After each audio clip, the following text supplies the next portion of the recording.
Allez, imaginons un instant une scène, presque au ralenti. On est sur la terrasse très animée d'un café parisien.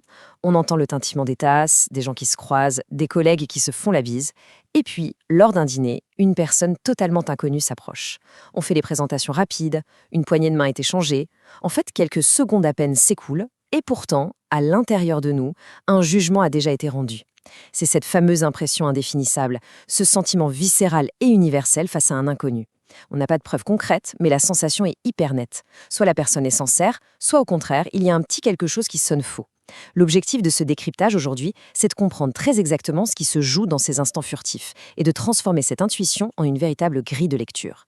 Alors, quel est le programme de notre feuille de route psychologique? On va passer par 5 étapes clés. D'abord, l'instinct inconscient. Ensuite, on parlera de la vérité des pieds.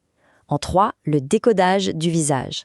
En 4, tout ce qui touche au rituel et à l'espace personnel.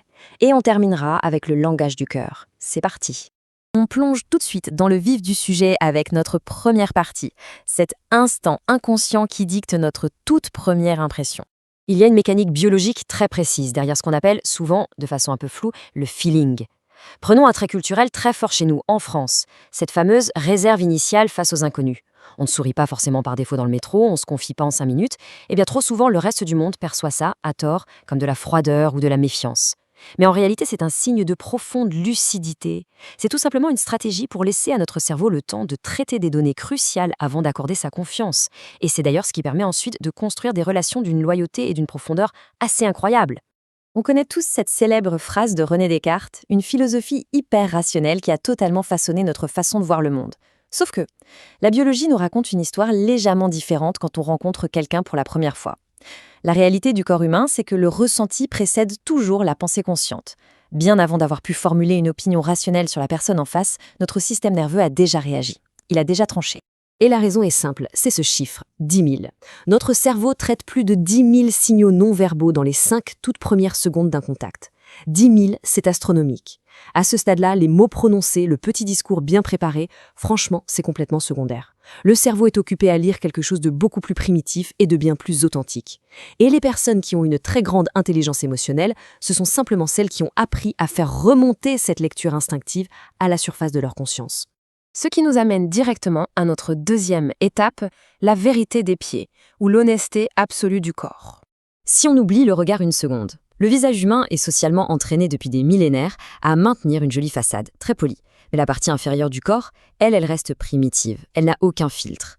Le contraste est souvent fascinant en société. Si on voit un torse bien tourné vers l'avant qui affiche une écoute super attentive, mais que les pieds, eux, pointent ostensiblement vers la porte ou vers une autre personne dans la pièce, l'intention absolue est là, au sol. C'est une façade polie qui cherche désespérément une porte de sortie. L'engagement véritable, il se lit toujours quand les pieds pointent directement vers le sujet de la conversation. C'est littéralement la boussole de notre attention. Passons maintenant à notre troisième point, comment décoder le visage et surtout, pourquoi la vitesse du sourire est capitale. Dans des cultures comme la nôtre, où l'on ne distribue pas des sourires par défaut juste pour combler le silence, une expression spontanée, c'est une mine d'or d'informations. Ce n'est pas juste un bruit de fond social, c'est un vrai événement. Du coup, le secret, c'est de regarder sa vitesse. Un sourire fabriqué, purement poli, il va s'allumer presque instantanément, bam, comme un interrupteur. En revanche, une émotion authentique, ça prend un peu de temps à voyager de l'intérieur vers l'extérieur. Le fameux sourire de Duchenne, il est plus lent, il remonte, il engage les muscles autour des yeux, il crée ses petites pattes doigts caractéristiques. En fait, la bonne question, ce n'est pas « est-ce qu'il y a un sourire ?», c'est « est-ce qu'il est arrivé progressivement ou d'un seul coup ?» Et en parlant de vitesse, il y a un autre signal facial qui est absolument vertigineux. On parle ici d'un 1/5 de seconde. C'est le temps exact que dure un mouvement millimétré qui trouve directement ses racines au plus profond de notre biologie de primate. C'est le fameux flash des sourcils. C'est un micro-soulèvement ultra rapide qui échappe à tout contrôle rationnel. C'est tout simplement le signal clair que notre cerveau envoie quand il reconnaît quelqu'un et qui le perçoit comme non menaçant. Et ce qui est brillant ici, c'est que l'absence de ce flash est super bavarde. Si le visage en face reste parfaitement plat, lisse, dans cette fraction de seconde juste avant de dire bonjour, le cerveau nous signale silencieusement qu'il est neutre ou sur ses gardes. Et ça, c'est impossible à simuler. Allez, 4e étape, on s'éloigne un peu des réflexes biologiques purs pour décortiquer l'espace et les rituels, comme la bise ou la poignée de main. Là, on entre dans le domaine des négociations sociales, celles qu'on a apprises depuis l'enfance. Dans un rituel aussi basique que la bise ou qu'une poignée de main professionnelle, il y a souvent 3 micro-négociations qui se jouent en cachette. D'abord, le contrôle de la distance. Ça se voit au coude légèrement plié pour maintenir un petit espace émotionnel de sécurité. Ensuite, la dominance. Une poignée de main maintenue juste une fraction de seconde de trop, c'est une façon de contrôler le retrait de l'autre. Et enfin, le test de réaction. Une pression physique un tout petit peu plus forte que la normale pour évaluer comment l'autre s'ajuste. Et franchement, face à ces petits tests de territoire, la réponse la plus intelligente, c'est toujours de ne rien faire. Juste une observation silencieuse. Et tout ça va de pair avec la façon dont les gens naviguent dans notre bulle physique, notre espace personnel. Un rapprochement progressif, c'est une confiance qui se tisse naturellement. Mais un retrait très subtil, juste un demi-pas en arrière, ça matérialise physiquement une distance émotionnelle que les mots essayent de cacher. Et bien sûr, on a tous connu l'envahisseur calculé, celui qui franchit délibérément notre bulle pour tester nos limites.